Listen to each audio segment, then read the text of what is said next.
Ed Young. And we're delighted to be joined by a special guest. He is the head basketball coach of the undefeated 9-0 Kellam Knights. He's got the proud Kellam shirt across the chest. We were reminiscing earlier about his 92-69 drubbing of Ed Young's Warriors back in 2010 as he tries to go into 2025 with some of that momentum he had back 14 years ago. And he's off to the team's best start since that great season with Trey Freeman and Ramon Snowden and them when they opened up undefeated, got to the regional semifinals at the Norfolk Scope. We say hello, happy holidays, and a happy new year to Coach Norm Hassell. Coach, good to see you. How you been? Happy holidays, gentlemen. Good to see you guys. Well, Norm, great to have you on the show. You know, I love you to death. We were reminiscing. I said that was the younger Norm back in the day, full of himself, ran the score up against my young lads who weren't very good. And I've forgiven him over the years because you have transformed into the person you are now. You're rolling at 9-0. You are the biggest surprise, but then again, you're not a surprise. You're just doing your thing. And I'm glad I'm not going against you again because I do have a feeling you would still try to run it up against me for some reason. But I still love you to death, and I hope you had a great holidays. Coach Ed Young, so we got one rule that you and I are going to make right now. We're not talking about this anymore. 16 years. And every time I talk to you, we have to go over this. Yeah. Nobody ran the score up. I had a really good team. We were 27-0 until Dodo and his group beat us by 1 at Scope. Yes. That's a good team. That was a really good team with a really good players led by Trey Freeman and Ramon Snowden. And I couldn't tell them not to play basketball. And you had a guy, if I'm not mistaken, you were in the playoffs that year. Upset Lansdowne in the first round that year. Yes. Was Briante Weber on that team? No, he played against Briante, but he beat that Julian Norfleet, Reggie Williams, although Reggie Williams was hurt in that game. DJ Whitmore, Virginia Lansdowne team that had a couple of guys that played pro ball in Julian Norfleet and DJ Whitmore, who was an All-American at Virginia Wesleyan. So we don't feel too bad for him. He's got 500 wins, a ring, a nice big mansion he lives in. We don't feel too bad for him. No, he's got to stop. That story is not coming out the way that it happened. It's just thank you. Appreciate you, Coach. You're on my board, but yeah, thank you. Well, and Norm showed that with the horse, he had the horses, but you have to have the leader because the leader can screw it all up. And Norm just said, play. You come in here, you sit down, you play. He didn't screw it up. So it was impressive in that manner. So I give you all the flowers you deserve. Thank you. My kids came back from that butt whooping, and we decided to take on the mantra of if it was done to us, let's do unto others as done unto you. So we didn't blow anybody out, but we did get some nice wins. I got you. Well, Coach, as we turn the page and get into this year's team and the current situation, I have to look at your just totality of your career. Your 19th season at Kellam, I've got you at 249 and 167 overall, which is incredible in a district where you have a couple of state heavyweights like Lansdowne and Green Run, and you guys the first few years did not win a lot. Since then, you've been rolling and very consistent.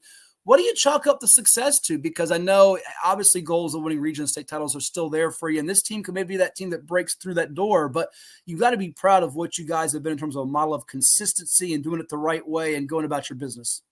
I think over the years, we've just kind of established a culture of what we expect from our players, what our players expect from us, do's and don'ts, things that we need to succeed. And I think as kids enter our program, they understand that you're going to have to conform to this culture. We're going to do it the way that we do it. And that's how it's going to be. And if you don't conform to that culture, I really don't care if you're Michael Jordan. Before I lose sleep over it, I'd rather not have you on the team. And I just think that culture is what's kind of established us with consistency, but there's so much more on the plate that I feel like we've just left off the plate that we're trying to accomplish, and I hope we can get that done this year. But I think we just have a really good, strong culture, understanding what's expected. Well, I was telling Ed before we went to break and brought you on, you have a couple of really talented guards that have opened eyes the last few years in Alex Etheridge and Trey Barnhart, also a newcomer that people need to know about that's put up some numbers that's caught my eye. Tell the group, tell the audience out there watching about this team and what they've done contributing wise, and some of the names to watch out for as you move from 2024 into 2025 with this team.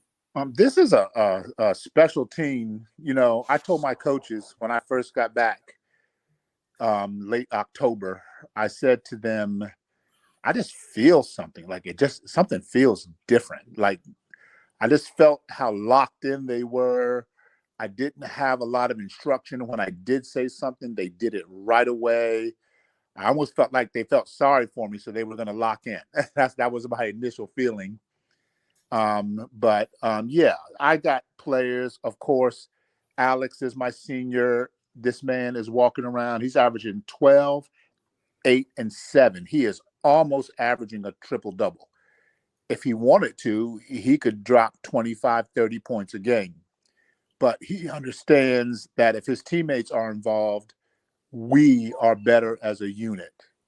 And when you have a guy that walks around that can almost average a triple-double, that's crazy. And I would expect that before this is over, he will average that triple-double. Adding on to that, I got two big boys, Sam Nadehorsky and JT Ellis.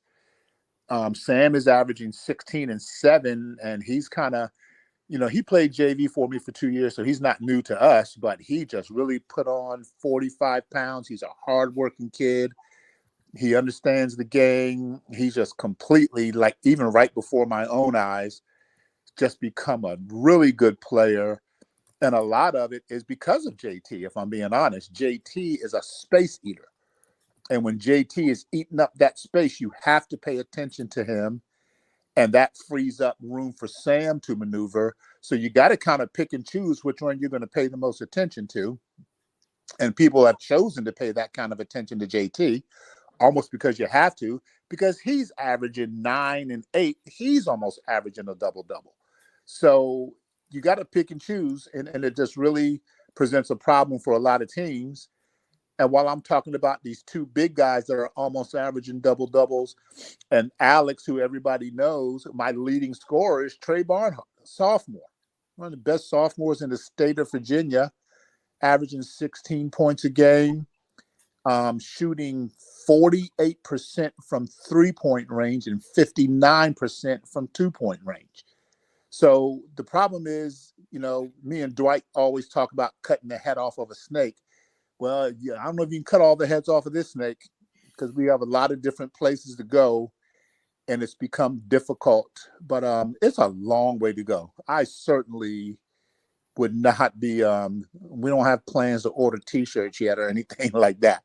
We played 9 games. It's a 23-game season, and we just call it a good start. It's a marathon. It's not a sprint, and we know better. We know better than that. Nobody at Kellam is celebrating.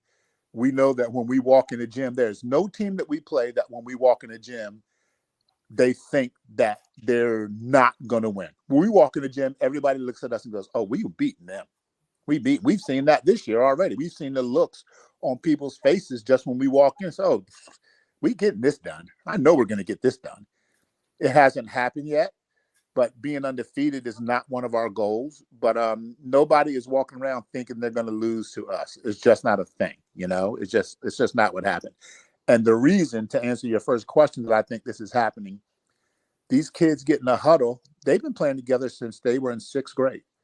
So they look in the huddle and they see everybody they grew up with, and they want to win for each other. So it's not really about me. It's about them and not wanting to disappoint each other. And this whole thing culminating with them playing together for so long. And they want this to be special. When times are bad, I see them on the court, they get in their own huddle. I don't know what they say to each other, but things get better real fast. And it's good to have that. It's better. Sometimes it's better to grow your own vegetables in your own garden, and you're going to eat good, than waiting around for somebody to transfer and all this other stuff that a lot of teams do. We just grow our own food, man. We grow our own food and we try to eat. That's what we do.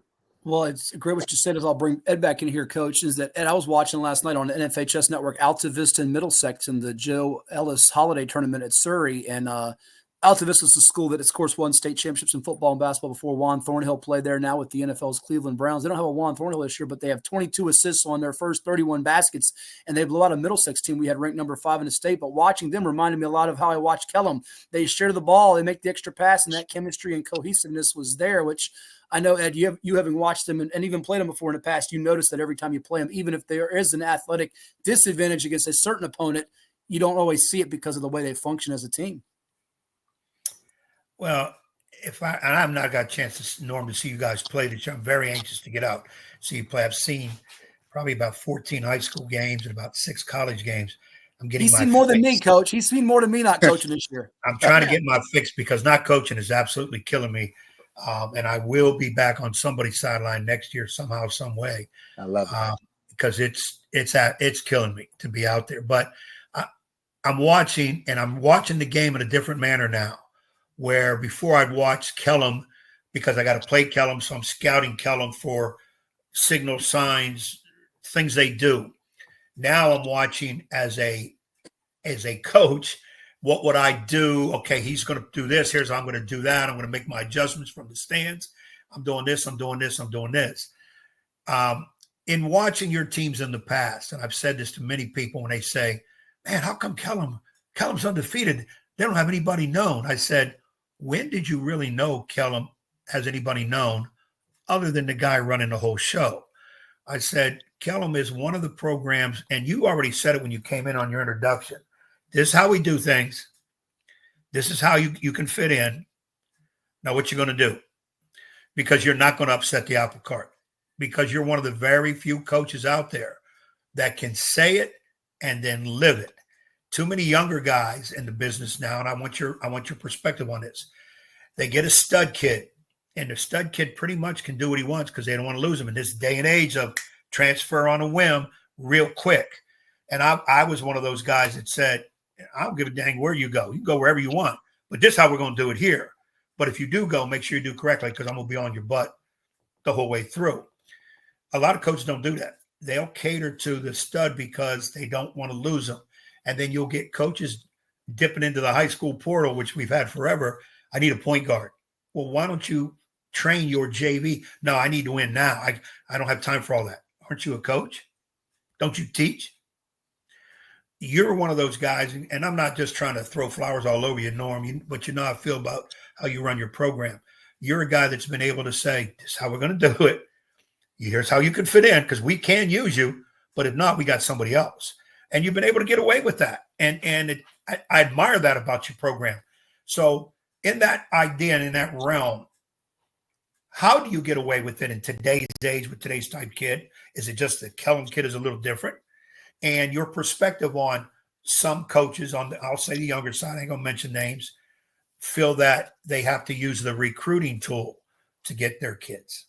Well, number one, I'd rather lose than have some fool walk around thinking he's going to tell me what to do. I am way too old for a kid to dictate to me who's going to breeze in and out of my program in a 4-year period, in a 3-year period, in a 2-year period. And I'm going to be still there, stuck there with whatever that kid leaves remaining there.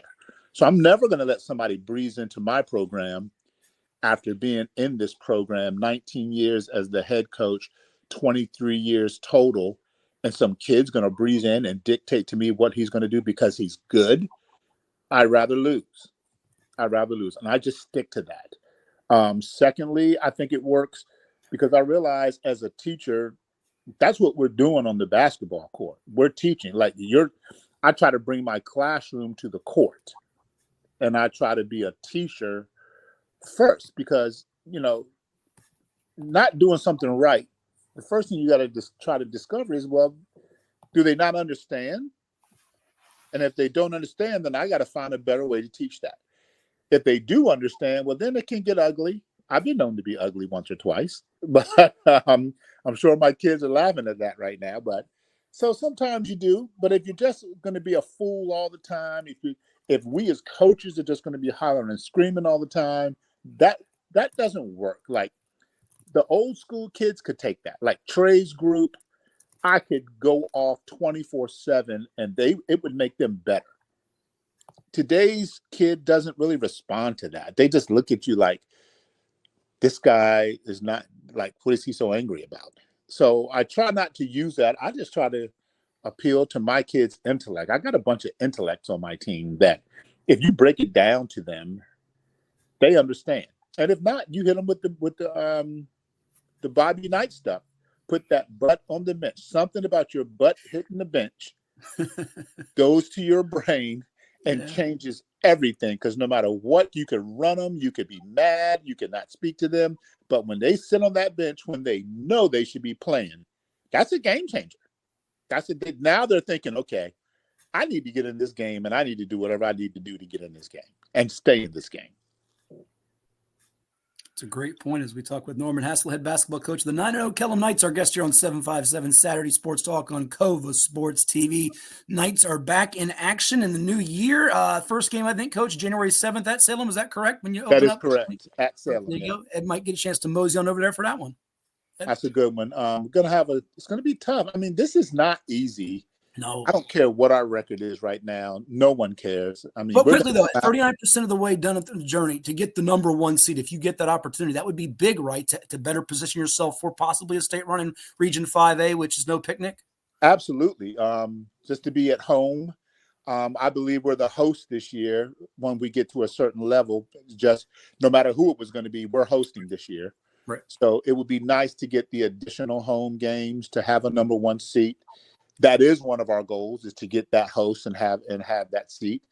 But that's we got a lot of basketball to play. I got Green Run again. I got Lansdowne. I mean, I still open up with Salem and then PA's next and then South County and the Virginia Preps event and then Bayside and then Lansdowne. I mean, it's going to get hot and heavy. It's going to get hot and heavy really fast. And we just need to be ready for it. But one thing I'll say about my team, they have been locked in. I keep trying to find signs that they're not locked in so I can jump on that. And it just has not been there. And when we have moments in a game where I think they've lost it, I've seen them go on the court and get in a quick 2-second huddle. Again, don't know what they said, but boy, it comes back really fast. They're probably saying, don't let this fool go on. They're probably saying, don't set this man off. Let's just get it together. I don't know what they're saying.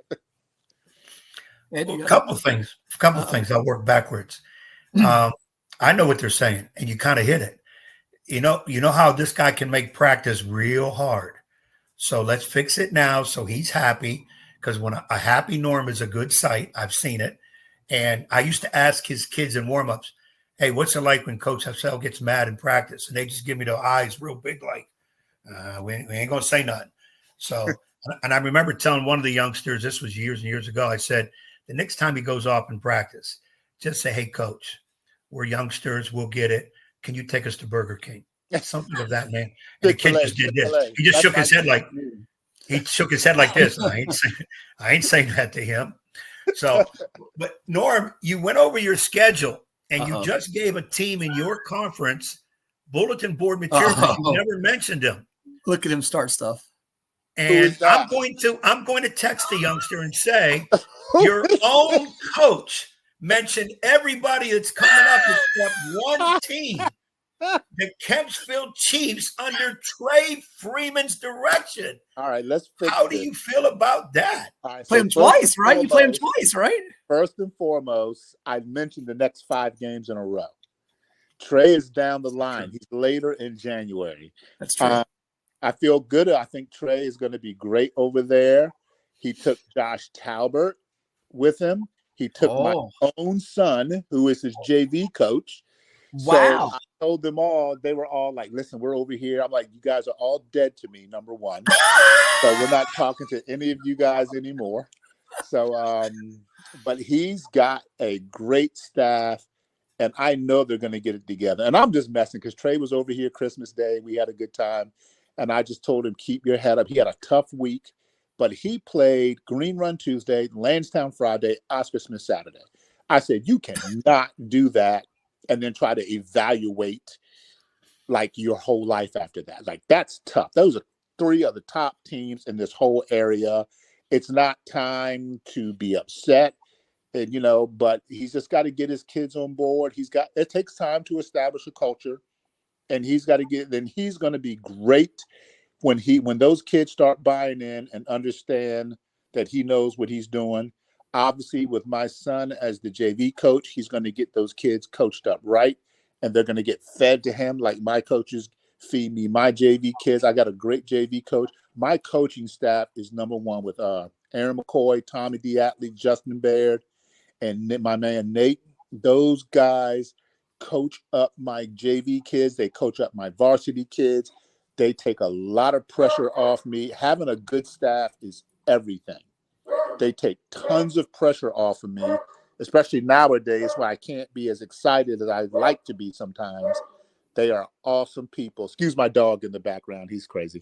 I thought it was Ed's dog, but you're okay. You're fine. No, it's me. But they do great, and it's going to be. And so I feel like Kinsfield has the ability to do that. And yeah, we played them twice. So, but that's so far down the line.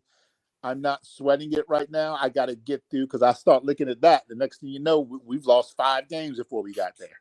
So no, I'm not just, I am definitely not blowing Kinsfield up. They're long, athletic. They'll get it. They're going to, I don't want to be the one that they figure it out all, They're going to figure it out. And I don't want that to be when they play us. Don't worry. Ed'll get a courtside seat for Wednesday, January 29th to be egging you on in that one. Don't worry. I'm sure. I'm going to do like the rest of Norm's family. Kid, that son, daughter, kid, the wife, they're all going to be on the Kinsfield side and pointing at Norm and hoping that he gets a tee, throw him out. They're all going to be on that side. I mean, your own son jumped ship says a lot right there. That's a lot. That's a mouthful. That's a mouthful. In all seriousness, Norm, I watched Trey's team play. Matt, who they play in Oscar Smith last week. We called the game. Yeah. Yes. And for the most part, they gave a good account of themselves. But I zeroed in on Trey a lot. And he's like you in a way. He's calm, collective, but he's not like you because I didn't see one timeout where he went. And there was a couple. I said I would do it. I even said to myself, this is where Norm is going to light into somebody. And he wasn't. He was very calm. He had his board out. He was going over stuff, And I said to myself also, that's going to change eventually. Once, and you could tell he's still filling out players as they go through some ups and downs. I think Smith went on like an 8-0 run, getting steals and going right in, layup. And because as I'm watching the games, I'm coaching. It would have been a timeout with me. I would have been in the middle of the court yelling timeout. 2 clipboards would have been broken, and I would have stared the eyes out of one of the kids probably on the turnovers. But plus the referees. Don't leave them out. Yeah. No, I'm good. I'm not like Norm. I usually don't say much to No, referees. Oh, wait. Did he get ejected at one of y'all summer or fall league games? I don't know if we have enough time for that story. No, that was Mark Butts and I. Oh, that was you and Mark Butts. Okay, well. And I did get you and somebody. Okay. I threw the referee out, and then I went on the court and refereed until Boo came in and said, "Oh my God, how's Ed Young refereeing the game? His team was playing." I said, "Boo, I just threw the referee out because he didn't. He told me I had to go. I ain't going nowhere at summer league game." Referee out? Yeah, I threw the referee out. Right, because he told me it's a crazy story. Mark Butzel has it better, but we were getting destroyed by Mark, and the referee. They make a layup. We take the ball out of bounds, throw it in bounds, and the referee blows a whistle, comes over and says, "I got a foul on red." That's my team on red number 25. I said, "What did he do? He just inbounded the ball." "Coach, he fouled the other kid on the layup." I said, "That happened 3 minutes ago." He said, "Well, you have to give us time." Now, they were being scouted by supervisor, and Duke Edsel was there. "And you have to give us time to see a play all the way through." I said, "What the hell are you talking about all the way through? We took the ball out of bounds and took 2 dribbles. What the heck are you watching?" "Coach, I'm not going to tolerate that. Okay, you will speak to me in a respectful term." I said, "I can't speak to you in a respectful term. You don't know what the hell you're doing." Boom, I get a T. I said, "Sir, you can't give somebody a T to fix your stupid mistakes." Boom, you're out of here. And I said, "I'm not going nowhere at summer league. I got no assistant coach, so I'm not going nowhere. All right, you need to call the police, whatever. I ain't going nowhere." "Well, sir, you got 30 seconds to go." I said, "You give me a minute. You give me a week. I'm not going nowhere." And they left the court. So I said to Mark Butts, I said, Mark is over there like this the whole time. I said, I said, Mark, come on, let's referee. So I want to put some young kids in. Let's get finished. Mark's going, I'm not. So I'm refereeing by myself. Boo comes in and Boo's like looking around. And then he goes to Mark and Mark goes, I don't know what he's doing. And then he calls me over to timeout. He said, what are you doing? I said, Boo, the referee's left. I threw the guy out. So, and then after the game, I went to Duke Edsel and said, Duke, I'm sorry if I embarrassed your guys. And he was laughing his butt off. He said, it's the greatest thing I've ever seen in officiating. I wish I could have filmed the whole thing. He said, you were correct in what you said. I don't know exactly what you said. I said, I didn't cuss him. He said, and I told him they handled it wrong. And he said, I've never seen referees leave the floor because he said, I ain't going nowhere. And then you refereed. He said, it's a classic. I'll never forget it. But he said the guy made a call way too late. So that was my story of Mark Butts in the Summer League game. But I didn't get thrown out. Why you're not coaching now. But the funny part is I've done that at Boo's place too. Have you really? If my assistant, Tommy Diatley, is listening right now, he remembers they threw me out and I refused to leave. The referees didn't leave, but we sat there probably a good 10 minutes. They went and got Boo and all the security, and they all turned the corner and just looked at me, and they all bust out laughing. They were like, you? Of all people, you? This is what I've been trying to say. See, this is what I'm trying to say. Everybody has Norm as Pastor Norm. When I keep telling people, he can be deadly to people. I've seen him sometimes at his worst, and I'm running, and he ain't even speaking to me. All I did was take a page out of Norm's book, only I went out and refereed. Years ago, that Norman is gone. I have calmed way, way down. I am much calm. You see me now, I barely even get up off the bench. Barely. That guy's gone. Referees love me. I got nothing to say ever. There you go. And see, I say the same thing. They love me now because I quote the rule book. I don't cuss them out. I don't do anything of that manner. And when I get back on the sidelines, Norm, we're going to have a game. Yeah. Maybe it'll be going back into the Virginia Preps Classic. I love it. And we can give the referees some of our old school stuff, especially the younger referees. We can educate them. Well, Coach, that's a great idea. We thank you so much for coming on. Happy holidays, happy New Year to you. We'll see you in 2025, and all the best. Give the best to your family and everybody. We'll see you at Hassell's Castle or somewhere around the 757. Yeah. Be well. Same to you guys. I appreciate you having me. Hey, Norm, keep it going, man. In all seriousness, 9-0. You deserve it. I know you got a lot more to go. You don't want to hear about, I'm a guy that does rankings now. I got you fourth. This nut over here, I think, has you ninth. I got you fourth. No. You deserve it. They moved up to like 6 in the Virginia Preps top 10 in class 5, something like that. I got him fourth. I got him fourth in the entire area out of everybody. So he deserves it. Give him his flowers when he's there. Norm, I'll be out to see you play. I do want to chat with you. I got more things to talk about. Gotcha. I need educated on a few things, but I wish you the best and a great New Year. Thank you, guys. I really appreciate you both. Thank you, Coach. Be well. All right, take care. That's Norman Hassell of the Kellam Knights, 249 and 167 in his great coaching career.